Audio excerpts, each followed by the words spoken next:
round 3 with another tricky hand that I'm not massively keen on, because we need to kind of draw. We need to draw lands. We don't have like a Silvergill, and this could go horribly wrong with no blue mana. But we do have a turn on Vial that we can use a Curse Catcher. We can kind of ramp up. So I probably shouldn't, but I will keep this on the draw. I am known for keeping, like, at least within my play group, not like known famously, I am known for keeping very, oh, well, we kind of got away with it. I am known for keeping very sketchy hands. I'll generally keep most hands that are one land, Aether Vial, and something, and stuff to do with it. Which is probably to my detriment. So, Windswept Teeth into Godless Shrines. This could be Abzan. In which case, thank God we didn't get Inquisition. Oh, Fetid Heath. I haven't seen Fetid Heath all that often. Bitter Blossom. Okay. Not quite sure what we're up against here, I won't lie.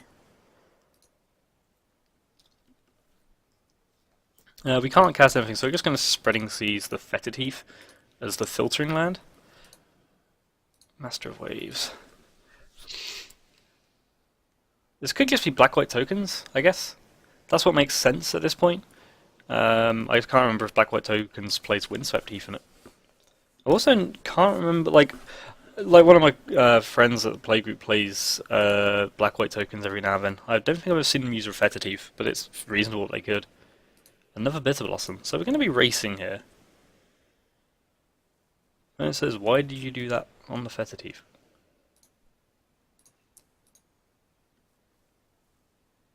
Turn it into an island, really. I should put this on an always yield. I'm going to play out regularly here. So get our beats in. And then we can hold up a Lord to play around like a Collective Brutality.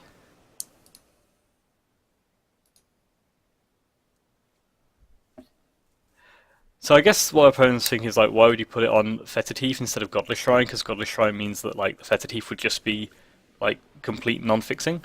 I'd rather take out like the complete fixing now, in case like, because I could do it on a Godless Shrine and they just play like a Concealed Courtyard. And they did miss a land drop, but that's by the by.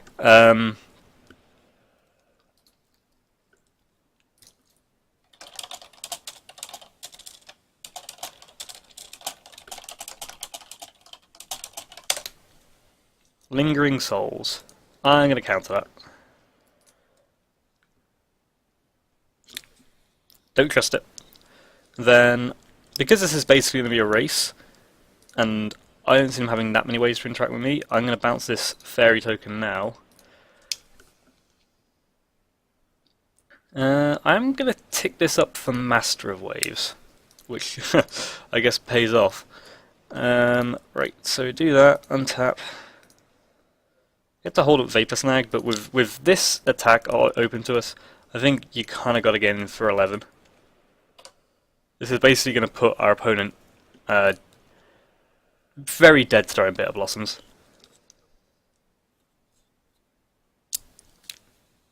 I mean, they've got to basically find a way to either...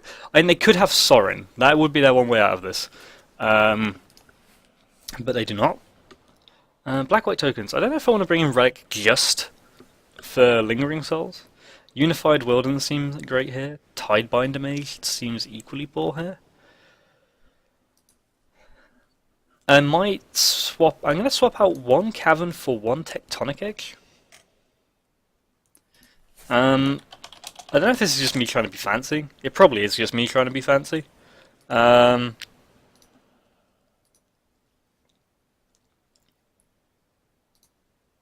Because one of the ways that this match can get really out of hand is Vault of the Archangel. The question is like whether I want to take all my caverns out, because it is mana fixing. And that could put us in some trouble. And I would expect to see some Artifact Hate out for an Aether Vial. See, despite having someone I play with who plays this matchup, I haven't played it enough to really know what I want to do. Because the other thing I'm considering is like I think like Tidebinder Mage wants to come out. Um, but what for? I'm not sure.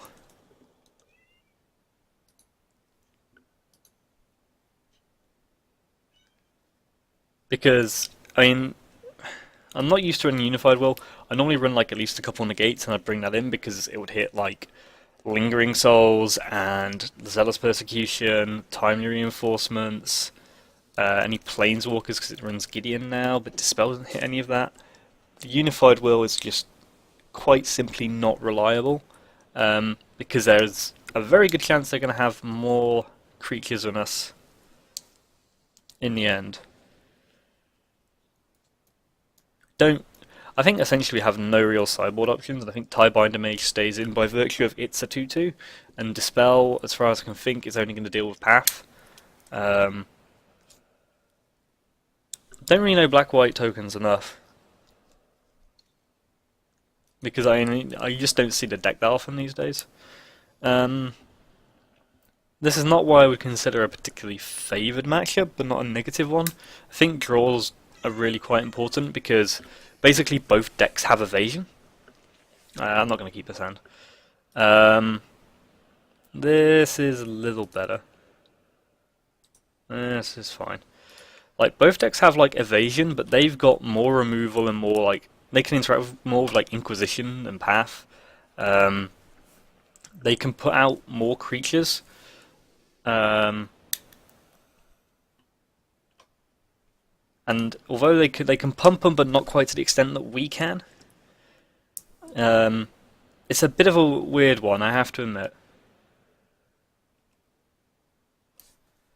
Although I'm not sad to see them go into a tap land on turn 2. Off a Windbrisk.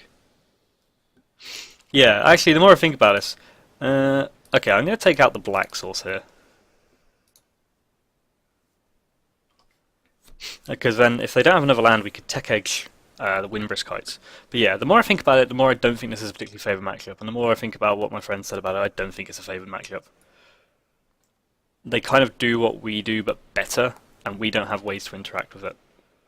Our lords, like our pump effects through the Lord and the Master, can be Path to Exiled.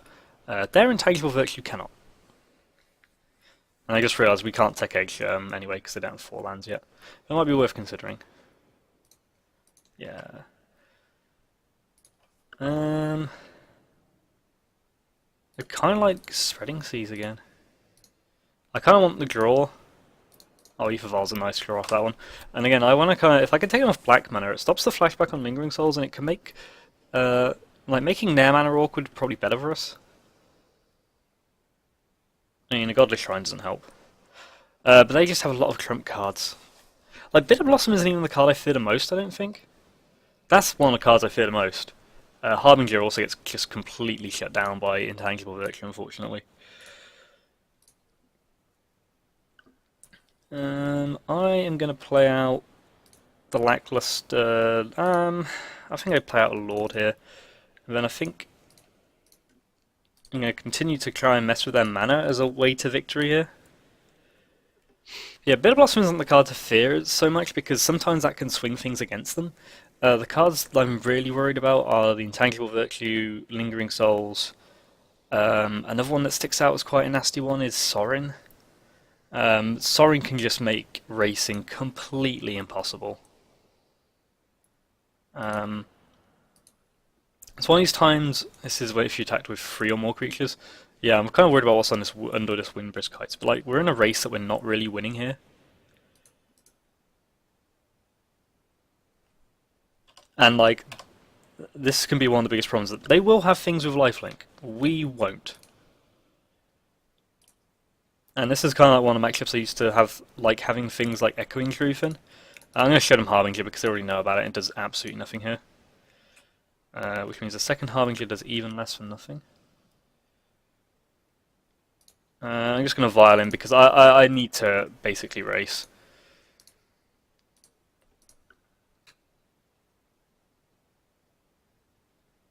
And there's nothing we're ever blocking.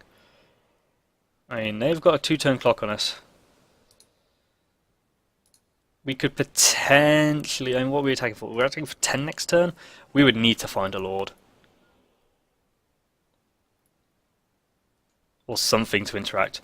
Like, this is like one of... Yeah, sorry, I'm getting sidetracked. One of the cards I like having in the Merfolk sideboard, because the Tech Age plan is kind of like, eh. Also, like, it's a tricky thing because it depends what matchups you want to target. Oh, Gideon would also be a nightmare here. We'd have to kill him next turn. Spectral Procession is not great. This doesn't change the clock on us, basically.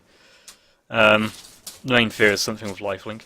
Is Echoing Truth. It's just it's handy in matchups like this to deal with things like Intangible Virtue as like a mid-combat trick. I'm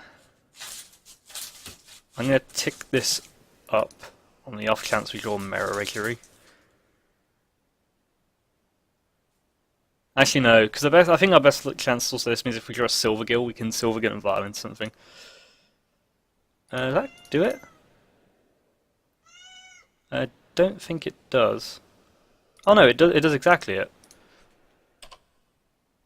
Or I can't count. No, it does exactly it. That was very lucky. That's sometimes what you do with Merfolk. You top deck a Lord and you win. Nature of the deck. But yeah, this is kind of a matchup I would want Echoing Truth in, because Echoing Truth would also just like, I will Echoing Truth Spirit, and you just wipe them out. But we kind of get away with that one. I thought we were pretty behind there. We needed to draw exactly a Lord, and it's exactly what we got. So see you for round 4.